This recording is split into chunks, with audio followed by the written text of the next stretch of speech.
بسم اللہ الرحمن الرحیم۔ بیٹی وائس کے ناظرین کو دل کی گہرائیوں سے خوش آمدید اور خلوص برا سلام۔ اب سب سے ریکویسٹ ہے کہ پلیز میرے چینل کو سبسکرائب کیجئے۔ آج میں آپ کو حضرت نوح علیہ السلام کا قصہ بیان کروں گی۔ حضرت نوح علیہ السلام کا تذکرہ قرآن مجید میں 42 جگہ آیا ہے۔ حضرت آدم علیہ السلام کی اولادیں دنیا میں خوب بڑی، آہستہ آہستہ یہ خدا کو بھولتے گئے جس نے اسے پیدا کیا تھا اور جو ان کا پالنے والا تھا، اور شیطان کے بہکانے میں آنے لگے جس نے حضرت آدم کو جنت سے نکلوا دیا تھا۔ شیطان کے بہکانے میں آ کر یہ لوگ بتوں اور آگ، سورج وغیرہ کو پوجنے لگے۔ ایک خدا کے بجائے مٹی اور پتھر کے بہت سے خدا بنا لیے۔ اپنے ہاتھ سے اپنا خدا بناتے اور پھر ان سے مانگتے، حالانکہ یہ مٹی اور پتھر کے خدا اپنے لیے کچھ نہ کر سکتے تھے۔ ان کے لیے کیا کرتے؟ اللہ تعالیٰ نے جو اپنے بندے سے بڑی محبت رکھتا ہے، اس کو یہ کبھی گوارا نہیں کہ اس کے بندے شیطان کے بہکانے میں آ کر اللہ تعالیٰ کے علاوہ کسی اور کی عبادت کرنے لگے۔ اس کی سزا میں مرنے کے بعد دوزخ میں جلیں۔ اللہ پاک نے حضرت نوح علیہ السلام کو اپنا نبی بنا کر بھیجا۔ اس زمانے میں لوگوں کی عمریں بہت بڑی بڑی ہوتی تھیں۔ حضرت نوح علیہ السلام 950 سال تک اپنی قوم میں نصیحت کرتے رہے کہ اے لوگو، صرف ایک اللہ تعالیٰ کی عبادت کرو اور میرا کہنا مانو، وہ تمہارے گناہ بخش دے گا۔ لیکن لوگوں نے حضرت نوح علیہ السلام کی باتوں کو نہ مانا اور اپنے کانوں میں انگلیاں دے لی اور کپڑے اوڑھ دیے تاکہ حضرت نوح علیہ السلام کی آواز کانوں تک نہ پہنچے۔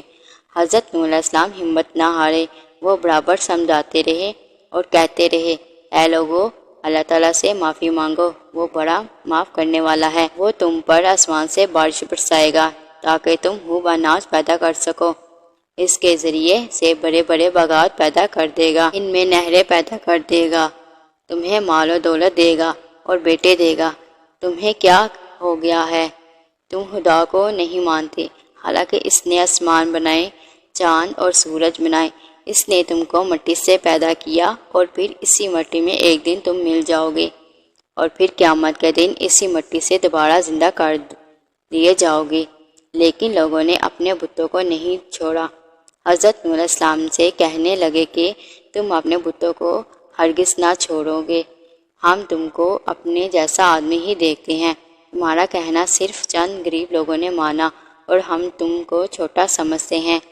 حضرت نوح علیہ السلام نے کہا کہ اے میری قوم، میں تم کو جو نصیحت کرتا ہوں اس کے بدلے میں تم سے کوئی مال و دولت نہیں چاہتا، اور جو غریب آدمی مسلمان ہوئے اللہ پر ایمان لائے ہیں، ان کو میں اپنے پاس سے تمہارے کہنے سے نہیں نکالوں گا۔ اگر میں ان کو اپنے پاس سے نکال دوں گا تو خدا کے عذاب سے مجھے کون بچائے گا؟ اگر میں ایسا کروں گا تو بہت ناانصاف ہو جاؤں گا۔ ان کی قوم کے لوگوں نے کہا، اے نوح علیہ السلام، تم ہم سے جھگڑا نہ کر، اگر تو سچا ہے تو جس عذاب سے تو ہم کو ڈراتے ہیں وہ لے آ۔ حضرت نوح علیہ السلام نے کہا کہ جب اللہ تعالیٰ چاہیں گے عذاب لے آئیں گے۔ اللہ تعالیٰ نے حضرت نوح علیہ السلام کو وحی کے ذریعے سے حکم بھیجا کہ تمہاری قوم میں جو لوگ ایمان لا چکے ہیں ان کے علاوہ اور کوئی ایمان نہیں لائے گا۔ تم غم نہ کرو، ایک کشتی بناؤ۔ حضرت نوح علیہ السلام نے خدا کے حکم کے مطابق کشتی بنانی شروع کی۔ جب ان کی قوم کے سردار ان کے پاس سے گزرتے تو ان کو کشتی بناتے ہوئے دیکھتے تو ان کا مذاق اڑاتے۔ حضرت نوح علیہ السلام ان کے مذاق کے جواب میں کہتے کہ آج مذاق کر لو، کل جب تمہارے اوپر عذاب آئے گا تو اس وقت ہم تمہارا مذاق اڑائیں گے۔ آخر اللہ تعالیٰ کا عذاب اس کے وعدے کے مطابق آیا۔ زمین سے پانی نکلنا شروع ہوا، آسمان سے پانی بہنا شروع ہوا۔ اللہ تعالیٰ نے حضرت نوح علیہ السلام کو حکم دیا کہ سب جانوروں کا ایک ایک جوڑا کشتی میں سوار کر لو، اور جو لوگ تمہارے اوپر ایمان لائے یعنی مسلمان ہو گئے ہیں ان کو سوار کر لو۔ حضرت نوح علیہ السلام نے اس کشتی میں سوار ہونے والوں سے کہا کہ اللہ کا نام لے کر اس کشتی میں سوار ہو جاؤ، اس کا چلنا اور ٹھہرنا اسی کے ہاتھ میں ہے، اللہ تعالیٰ بہت بخشنے والا مہربان ہے۔ کشتی ان سب کو لے کر لہروں میں چلنے لگی تو اس وقت حضرت نوح علیہ السلام نے اپنے بیٹے سے کہا، بیٹا ہمارے ساتھ سوار ہو جاؤ اور کافروں کے ساتھ مت ہو۔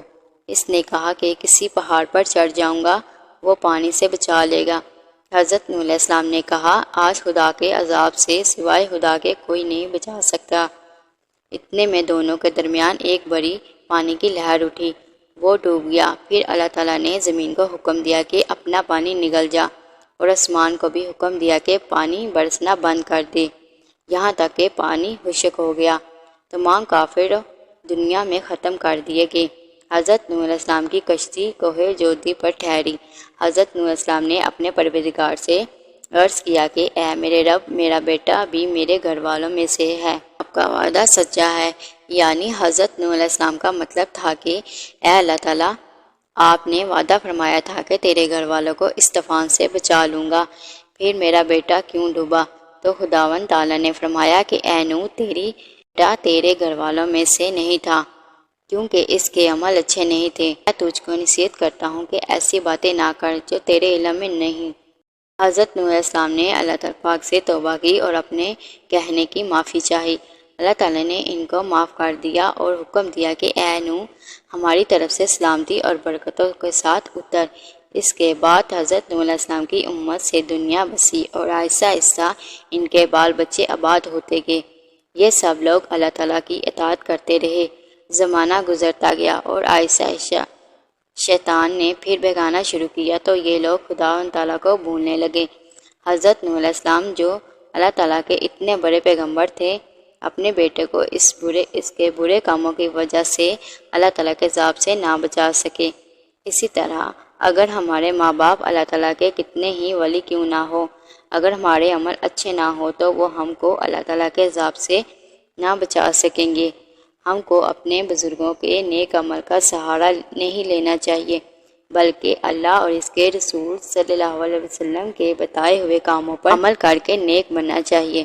اسی وجہ سے اللہ تعالیٰ نے قرآن مجید میں کہا، اگر تم ایک ذرا برابر بھی نیکی کرو گے تو اس کا بدلہ ہم تم کو دیں گے، اور اگر یہ ذرا برابر بھی عمل برا کرو گے تو وہ بھی تمہارے سامنے آ جائے گا۔